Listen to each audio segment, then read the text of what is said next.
사람은 나뭇잎과도 흡사한 것, 가을바람이 숲에 낡은 잎을 뿌리면 봄은 또다시 새로운 잎으로 숲을 덮는다 하는 이 식기는 우리나라 수필가에 의해서 그리스 시인 호모의 식귀를 인용한 거죠. 그 서사시 일리아드와 오디세이를 쓴 이 그리스 시인 호모는 자살을 했다고 합니다.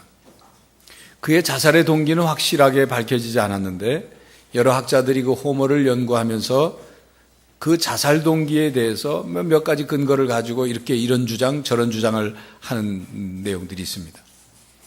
그 중에 하나를 소개하면 어느 날 이 호모가 낚시를 하고 돌아오는 몇 소년들에게 물었답니다. 고기를 많이 잡았냐?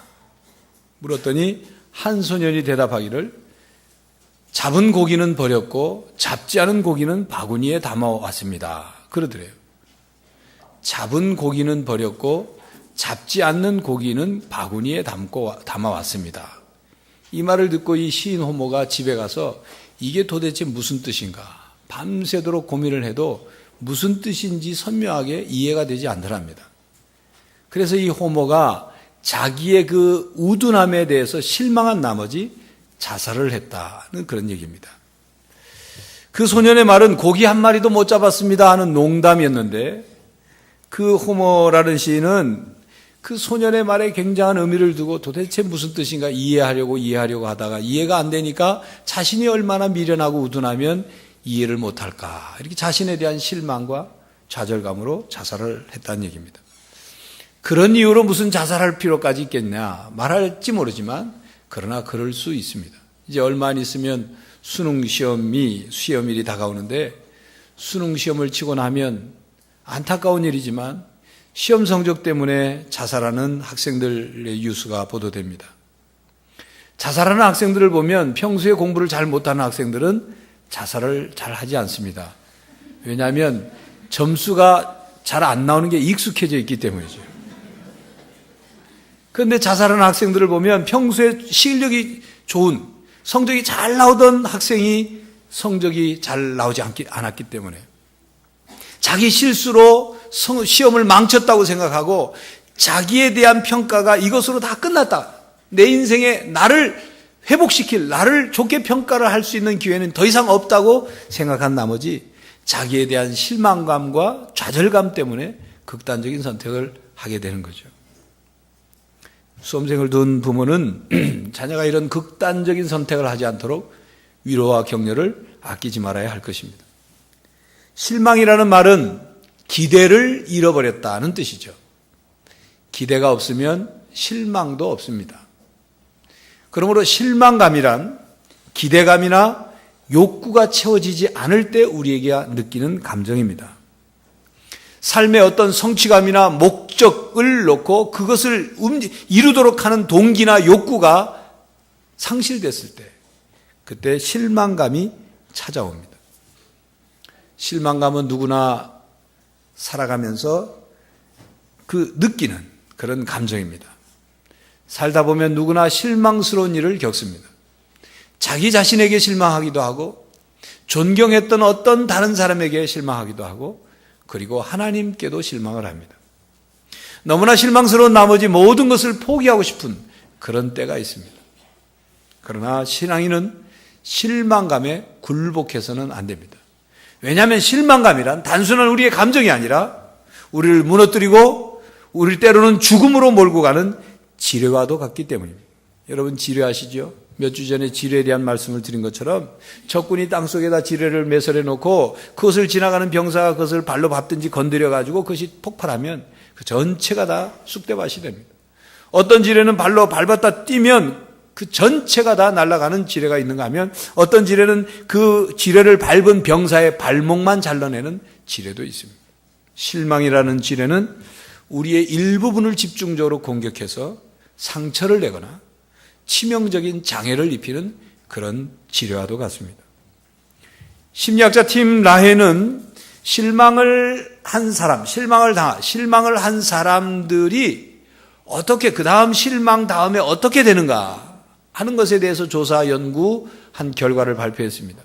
사람이 실망을 하면 먼저 시리에 빠집니다. 낙심하게 되죠. 그러면 웃음이 사라집니다. 비관적인 생각과 마음을 갖게 됩니다. 우울해지죠. 실망을 하면 좋은 일이 있어도 좋은 줄을 못 느낍니다.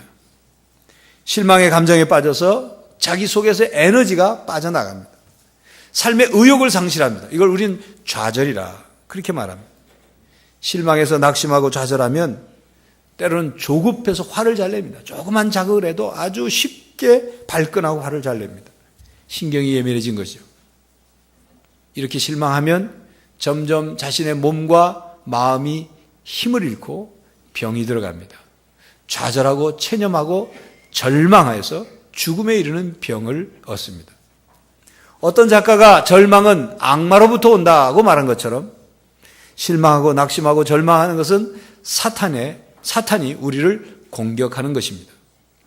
사탄은 우리를 부정적이고 불행한 길로 끌고 가려고 우리를 끊임없이 공격합니다. 어느 날 사탄이 지금까지 자기의 사업을 정리하고 그동안 사람들을 공격하기 위해 사용했던 모든 연장과 무기들을 모아서 경매에 붙였다고 합니다. 그래서 많은 사람들이 몰려왔습니다. 사탄은 인간들의 마음을 미혹하고 넘어지게 하고 그리고 타락하게 하고 망하게 했던 그런 연장과 무기들을 쭉 경매에 내놨습니다. 진열해 놨습니다. 거기에 보면 시기심이라는 연장도 있고 고집이라는 연장도 있고 욕심, 복수심, 그리고 미움, 교만, 혈기, 열등의식 각종 연장과 무기들, 사람을 공격했던 연장과 무기들이 쭉 질비하게 진열이 되었습니다. 그런데 그 연장 무기들 제일 끝부분에 보니까 아주 비싼 가격에 경매에 나온 그런 잘 포장된 것이 하나가 있었습니다. 사람들이 그 가격을 보고 깜짝 놀라서 사탄에게 물었습니다. 궁금해서.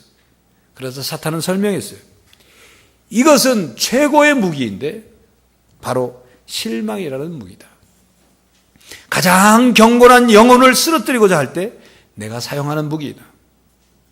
이것이 효력만 발생하면 나는 반드시 이긴다. 그러면서 하는 말이 대단히 훌륭히 일을 하던 사람도 이 실망으로 공격하면 하나님의 일을 멈추었고 교사도 집사도 임원도 권사도 장로도 목사도 이 무기 앞에서 꼼짝 못하고 무기력한 아무 쓸모없는 사람이 되더라. 그렇게 말하면서 입에 거품을 물면서 신나게 설명했습니다. 여러분, 실망은 사탄의 공격 무기입니다. 그러므로 교우 여러분, 누구나 실망스러운 일을 겪지만 실망감을 빨리 떨쳐내지 않으면 낙심하고 우울증에 빠지고 좌절하고 절망하다 치명적인 불행의 길로 빠질 수밖에 없다는 사실을 분명히 아시기 바랍니다. 여러분, 오늘은 실망에 대한 말씀입니다. 우리 모두가 살면서 느끼고 경험하는 이 실망감을 우리가 어떻게 처리해야 하는지, 어떻게 이것을 이겨낼 수 있는지를 오늘 본문 말씀을 통해서 그리고 하나님 말씀 성경을 통해서 깨달을 수 있기를 바랍니다. 오늘 본문 시편 42편을 쓴 시인은 아주 낙심되는 일을 겪었나 봅니다. 아마도 큰 실패를 경험한 것 같습니다. 그것 때문에 자기 자신에 대해서 실망하고 그리고 몹시 지금 마음이 상한 상태입니다. 그래서 눈물을 하염없이 흘려서 주야로 눈물이 음식이 되었다고 그랬습니다. 설상가상으로 주위에 있는 사람들이, 다시 말하면 원수들이 그를 비방하고 조롱합니다. 네 하나님이 어디 있느냐? 하나님이 너를 잊으셨나 보다. 너를 안 도와주시지 않느냐? 그들의 말 때문에 시인은 하나님께도 실망을 하였습니다. 그래서 용기와 소망을 잃어버리고 낙심하게 되었습니다. 그래서 오늘 시편 40편 5절과 10절에는 내 영혼아 내가 어찌하여 낙심하며 어찌하여 내 속에서 불안해하는고 그러면서 두 번씩이나 반복해서 부르짖고 있습니다. 그러면서 그는 오늘 본문 말씀에서 내가 하나님이 나에게 필요하다고 고백하고 있습니다. 그리고 하나님께 소망을 두라고 자기 자신에게 명령하고 있습니다. 사슴이 목이 말라 시냇물을 갈급해하게 찾는 것 같이 시인은 하나님을 찾기에 갈급해하고 있다고 고백하고 있습니다. 목이 마르면 물을 찾아야 하듯이 사람의 마음과 영혼에 문제가 생기면 하나님을 찾아야 한다는 뜻이죠. 물을 마시면 목이 마른 것이 해결되듯이 하나님을 바라보고 하나님을 붙잡으면, 하나님께 소망을 두면 하나님께서 도우셔서 우리의 상한 마음과 낙심과 좌절한 그 마음을 바꿔서 평안과 용기로 채워주신다. 만족을 주신다. 그런 말씀입니다.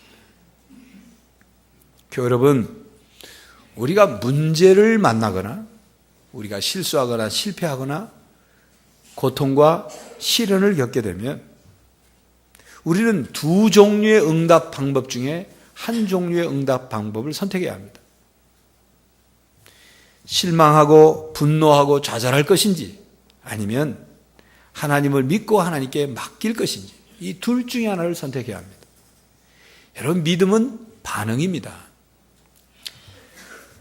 어떤 상황에서도 하나님께 믿음으로 반응하는 것, 이게 신앙생활입니다. 하나님께 반응할 것인가, 부정적인 감정과 생각에 반응할 것인가, 이 둘 중에 하나를 우리는 선택해야 합니다. 성경에 기록된 신앙의 선조들 가운데 실망감을 이겨낸 사람들이 많이 있습니다. 그 사람들 중에 요셉이라는 사람은 억울한 일을 굉장히 많이 당한 사람 중에 하나입니다. 그는 어린 시절부터 억울한 일을 많이 당했습니다.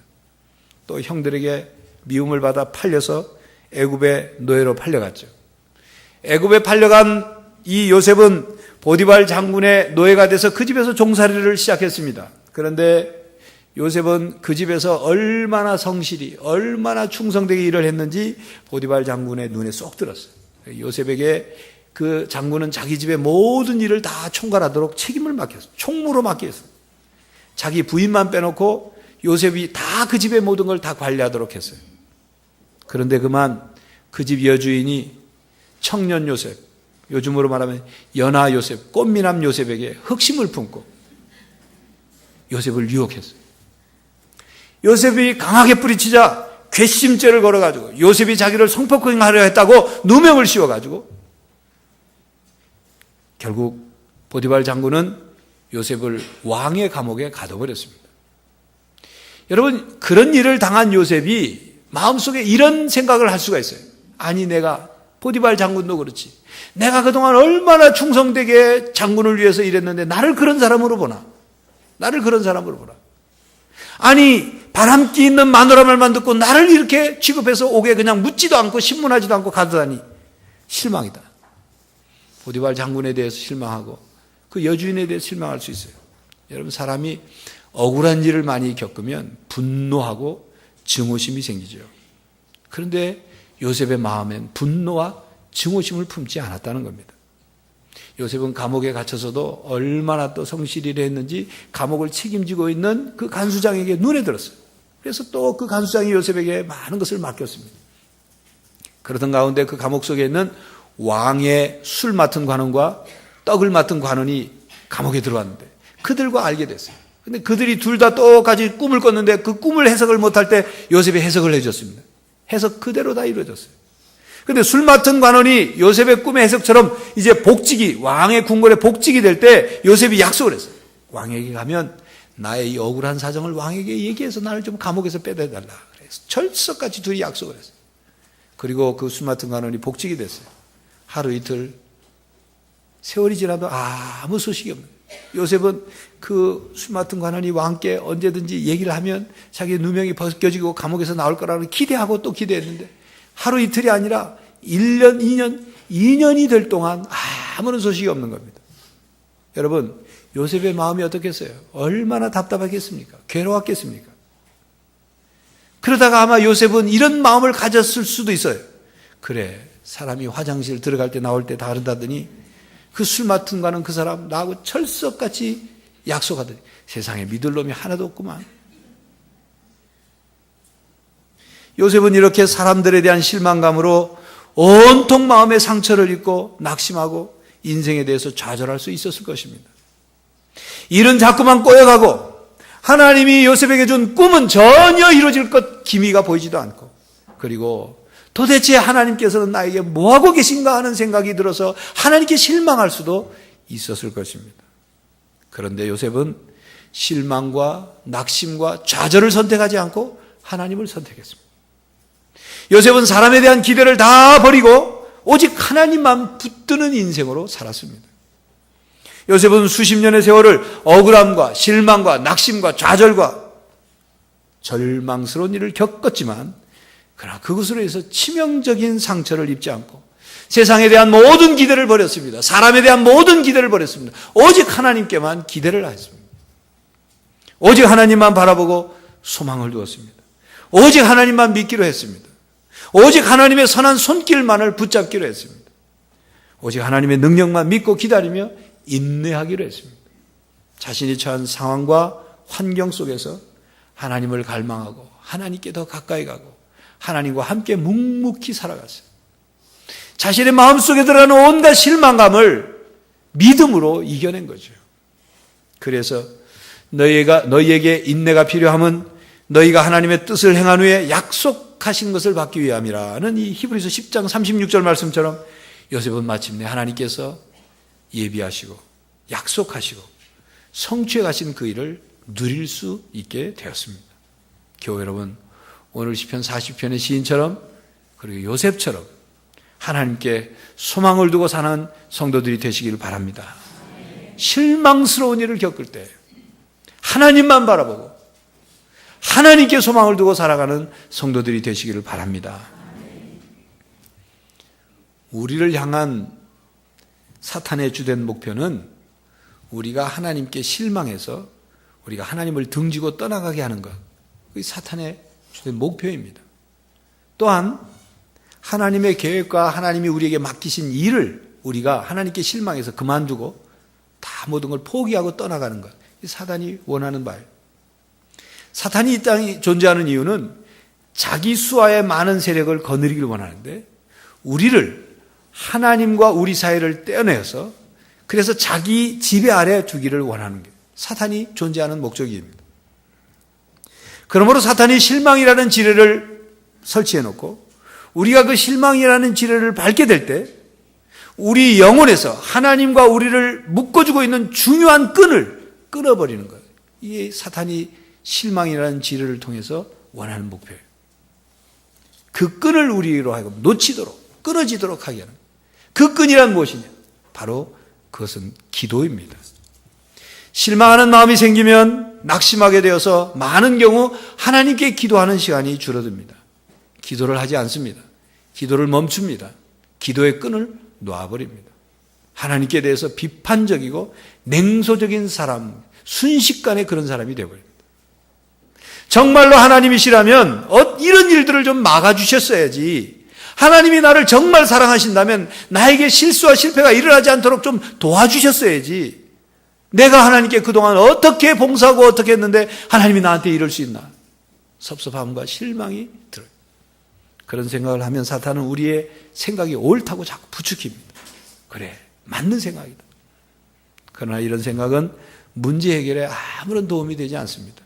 오히려 낙심과 좌절로 끌고 갈 뿐입니다. 그때 우리는 기도해야 합니다. 교회 여러분, 실망스러운 일을 당하면 기도를 멈출 것이 아니라 더욱 기도해야 합니다. 자신에게 실망했든지 다른 사람에게 실망했든지 하나님께 실망했을지라도 하나님께 기도해야 합니다. 하나님과의 관계 안에서만 해결될 수 있는 거예요. 여러분, 우리의 실망감은 사람 안에서 절대로 해결되지 않습니다. 사람은 불완전하고 연약하고 한계 있는 존재이기 때문에 사람에게서는 실망을 해결할 수 있는 어떤 능력이 없습니다. 그렇기 때문에 시인은 본문 8절에 낮에는 여호와께서 그의 인자심을 베푸시고 밤에는 그의 찬송이 내게 있어 생명의 하나님께 기도하리로다. 그렇게 고백합니다. 9절에는 실망하고 낙심하고 불안해하는 그 내용을 들고 하나님께 나아가 아뢰겠다. 하나님께 말씀드리겠다. 기도하는 시인은 하나님께 기도하는 일로 자신의 실망과 낙심과 좌절을 이겨낸 것입니다. 교회 여러분, 하나님께 우리가 실망하는 경우는 하나님께서 하시는 일에 대해서 우리가 끝까지 믿지 못하기 때문에 실망합니다. 하나님께서 모든 일을 다스리고 모든 일을 주관하고 계시다는 사실을 끝까지 믿지 못해서 실망하는 거예요. 하나님께서 문제와 장애물과 슬픔과 억울함과 고통과 시련과 모든 것을 통해서 하나님이 우리를 훈련하시고 우리를 변화시키고 우리를 회복시키고 우리를 새롭게 하고 우리를 정금처럼 나오게 하신다는 사실을 믿지 못해서 지금 당장 눈에 보이는 상황과 환경만 보고 하나님을 믿지 못해 실망하는 것입니다. 그렇기 때문에 실망스러울 때 우리는 이렇게 기도해야 합니다. 찰스 스탠리는 이렇게 기도하라고 권면합니다. 주님, 제가 이 모든 일을 이해할 수 있게 도와주십시오. 제 마음이 아픕니다. 이해가 되지 않습니다. 실망스럽습니다. 하지만 하나님께서 제 상황과 제 마음의 모든 것을 다 알고 계시니 이 고통스러운 상황에서 헤쳐나갈 길을 제게 가르쳐 주십시오. 실망과 낙심을 정직하게 하나님께 들고 나가 고백하고 기도하면 하나님이 우리의 마음을 다스려 주십니다. 교회 여러분, 실망스러우십니까? 여러분 자신이 실망스러우십니까? 자기 연민에 빠지거나 자학하지 마십시오. 열등의식에 빠지지 마십시오. 하나님께 기도하시기 바랍니다. 풀리지 않는 문제가 있을 때 가장 좋은 방법은 기도하는 것입니다. 하나님께 그대로 있는 그대로 들고 나가 기도해야 합니다. 모든 것을 알고 계시는 하나님께 우리의 모든 것을 들고 나갈 때 하나님은 우리의 실망한 마음을 풀어주실 것입니다. 기도는 감정적으로 기도할 수 있는 마음의 준비가 되었기 때문에 기도하는 것이 아니라 기도는 기도하고 싶지 않으니까 기도해야 합니다. 기도할 수 없으니까 기도해야 합니다. 기도해야 하니까 기도하는 것입니다. 기도하기 힘들기 때문에 기도하는 거예요. 왜? 기도를 해야 하나님으로부터 도움을 받을 수 있기 때문입니다. 기도는 하나님에 대한 믿음의 표현이고 우리 기도는 부정적인 우리의 감정과 생각을 몰아낼 수 있는 방법이기 때문에 기도해야 하는 것입니다. 여러분, 사탄은 자꾸만 우리에게 속삭입니다. 우리 자신에 대해서 실망하도록 자꾸만 속삭입니다. 우리 자신이 실수를 하거나 우리의 허물과 연약함이 드러나거나 우리가 실패를 했을 때 사탄은 어김없이 찾아와서 우리 귀에다 대고 속삭입니다. 넌 그런 존재야. 네가 하는 일이 그렇지 뭐. 너한테 무슨 선한 게 나오겠냐? 다음번에도 또 그럴걸? 사탄은 우리에게서 자신감을 빼앗아갑니다. 나쁜 측면만 보게 합니다. 부정적인 사람이 되게 합니다. 여러분, 그 사탄에게 놀아나지 마십시오. 사탄은 우리를 파멸시키려고 하지만 하나님은 우리를 사랑하십니다. 하나님은 우리에게 위로와 격려를 주십니다. 하나님은 우리에게 다시 기회를 주시기를 원하십니다. 여러분 자신과 사람들에 대해서 실망하셨습니까? 이렇게 생각하십시오. 실수는 여러분만 한 게 아닙니다. 모든 사람이 다 실수해요. 모든 사람이 다 실패합니다. 사람은 다 그렇게 실수하고 실패하며 사는 겁니다. 그러니 나만 그런 거라고 실망하지 말고 모두 다 그런 것이라는 사실을 받아들여야 됩니다. 야구로 좀 설명을 하겠습니다.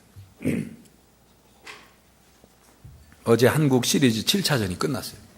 야구 좋아하는 분은 아주 그야말로 막 미쳤어요. 막 얼마나 2대2, 3대3 가다가 어제 마지막 9회 말에서 역전 1점 홈런을 내가지고 기아가 이겼어요. 그런데 야구 선수들을 보면 타율이라는 게 있습니다. 타자들이 몇 타석 몇 안타. 그래서 타율이 뭐 3할 몇 푼 몇 리, 4할 몇 푼 몇 리, 뭐 2할 몇 푼 타율이 있어요. 이 타율을 보면 아무리 공을 잘 치는 타자라 할지라도 5할 때 이상 넘게 치는 선수가 없어요. 장기적으로 볼 때. 단기간 말고. 뭐 한 2경기에 5할 말고. 무슨 얘기냐면 타자가 10번 타석에 들어서면 5번 이상 안타와 홈런을 치는 타자는 없다고 말해요. 6번, 7번, 8번, 9번 그 이상은 타자가 다 헛스윙만 하든지 아니면 치긴 쳤는데 상대방한테 잡혀 죽는 그런 공밖에 못 친다 그 말입니다. 여러분, 우리 인생이 그렇습니다. 우리 인생에 5할 때 이상 치는 인생이 없어요. 2가지 일을 시작했는데 하나는 실패하고 하나는 성공했다면 그 5할이에요. 5할. 그렇게 5할 이상 성공하며 사는 인생이 없단 말이에요. 우리 모두는 이 세상에서 실수하며 살아갑니다. 이 세상에 사는 모든 사람들이 실수하고 실패하면서 살아갑니다. 자신에 대해서 실망스러운 일을 한 번도 겪지 않은 사람은 아무도 없다는 거예요. 모두가 다 2할 때, 3할 때 그렇게 살아요. 그런데 중요한 것은 그럼에도 불구하고 그것을 딛고 다시 시작하는 사람에게 새로운 기회가 온다는 것입니다. 새로운 기회를 하나님께서 주신다는 사실입니다. 교회 여러분, 우리는 성경을 읽으면서 성경 말씀 속에서 하나님께서 우리에게 하시는 말씀을 들을 수 있어야 돼요. 성경 말씀 속에 이렇게 말씀하는 것과 같은 겁니다. 봐라, 너희들과 성경에 기록된 신앙의 영웅들이 다를 줄 아냐? 똑같다. 그들이라고 해서 실수 안 한 줄 아냐? 그들이라고 실패 안 한 줄 아느냐? 그들이라고 문제가 없고 장애물이 없고 시련과 역경이 없는 줄 아느냐? 그들도 똑같다, 너희들하고. 그러나 그럼에도 불구하고 그들이 믿음의 사람으로, 신앙의 영웅으로, 내게 복받는 사람으로 살 수 있게 된 것은 오직 단 한 가지, 믿음 때문이다. 그들이 슬픔과 고통과 상처와 시련과 고통 속에서도 나에게 실망하지 않고 나를 믿고 끝까지 기다렸기 때문이다. 그들이 믿고 순종했기 때문이다. 반드시 합력하여 선을 이룰 것이라고 믿고 인내했기 때문에 그들이 그렇게 살 수 있었던 것이다. 성경을 통해 하나님은 이렇게 우리에게 말씀하고 계신 것입니다. 그러므로 하나님의 말씀으로 우리의 생각과 마음을 채워야 합니다. 그럴 때 우리가 실망스러운 지뢰를 밟을지라도 우리는 치명적인 상처를 입지 않을 수 있는 것입니다. 제 개인적인 고백을 하겠습니다. 저는 말로나 여러 가지로 실수를 많이 합니다. 때로는 능력이 없기 때문에 목사로서 부족한 것이 너무 많아서 제 자신에 대해서 실망할 때가 많습니다. 거의 매일 하다시피 합니다. 그래서 낙심합니다. 나 같은 사람이 무슨 목사라고 부를 수 있나? 나 같은 사람이 목회를 한다고 제대로 하나? 이런 생각이 밀물처럼 밀려들어오면 좀 좌절합니다. 그러다가 하나님께 기도하는 시간에 나의 모습 있는 그대로 하나님께 아뢰입니다. 물론 하나님이 내 모습을 내가 아뢰기 전에 더 잘 아시는 하나님이죠. 하나님께 하나님 나 좀 어떻게 좀 해주십시오. 왜 저는 이렇게밖에 안 됩니까? 실망하고 낙심하죠. 그렇게 기도하다가 하나님의 은혜만을 구합니다. 하나님의 은혜가 아니면 아무것도 할 수 없다는 사실, 어떤 것도 할 수 없다는 사실을 깨닫고 다시 마음속에 그 은혜를 사모하는 마음으로 하나님께 은혜를 구해요. 하나님 좀 도와주십시오. 하나님의 은혜 아니면 내가 아무것도 할 수 없습니다. 그렇게 기도하고 하나님을 붙잡고 매달리면 하나님이 제 마음을 조금씩 바꿔주셔요. 제 마음에 새로운 용기와 소망을 주십니다. 여러분, 오늘은 종교개혁 기념주일입니다. 종교개혁을 시작한 마르틴 루터는 자신이 아무리 노력을 해도 하나님이 원하신 그 의에 이르지 못하는 것 때문에, 아무리 애를 써도 자기가 선하게 살 수 없는 사실 때문에 처절하게 자신에 대해서 실망합니다. 낙심해요. 좌절합니다. 그래서 그는 우울증을 많이 겪었습니다. 그런 가운데 오직 하나님의 은혜로만이 내가 살 수 있구나. 오직 하나님의 은혜만이, 예수 그리스도의 십자가의 용서와 십자가의 은혜와 십자가의 능력을 의지해서만이 내게 소망이 있고 구원의 길이 있구나는 깨닫는 거죠. 그래서 그가 오직 믿음, 오직 은혜, 오직 성경, 이 세 가지 모토를 주장하며 종교개혁을 일으켰던 것입니다. 우리는 다 연약하고 실수하고 실망할 수밖에 없는 존재입니다. 그러나 교회 여러분, 신앙생활에서 가장 치명적인 것이 낙심이고 가장 있어야 할 것이 자신감이라 했습니다. 여러분, 실망이라는 지뢰를 밟지 마십시오. 그래서 실망해서 낙심하고 좌절하고 절망하지 마십시오. 주님 안에서 다시 시작하십시오. 하나님께서는 여러분들을 사랑하십니다. 실수투성이고 연약할 대로 연약하고 쉽게 실망하고 쉽게 낙심하는 우리들을 하나님이 사랑하십니다. 다시 기회를 주시길 원합니다. 다시 이렇게 세워주시길 원하십니다. 그 하나님께 소망을 두시기 바랍니다. 내 영혼아, 내가 어찌하여 낙심하며 어찌하여 내 속에서 불안해하는고? 너는 하나님께 소망을 두라. 그가 나타나 도우심으로 말미암아 내가 여전히 찬송하리로다. 이 시인의 고백이 여러분의 고백이 되길 바랍니다. 실망에 빠져 있지 않고 하나님께 소망을 두고 하나님께 나가 기도하고 하나님을 끝까지 믿음으로 다시 회복하고 다시 시작하는 성도들이 되시기를 간절히 바랍니다.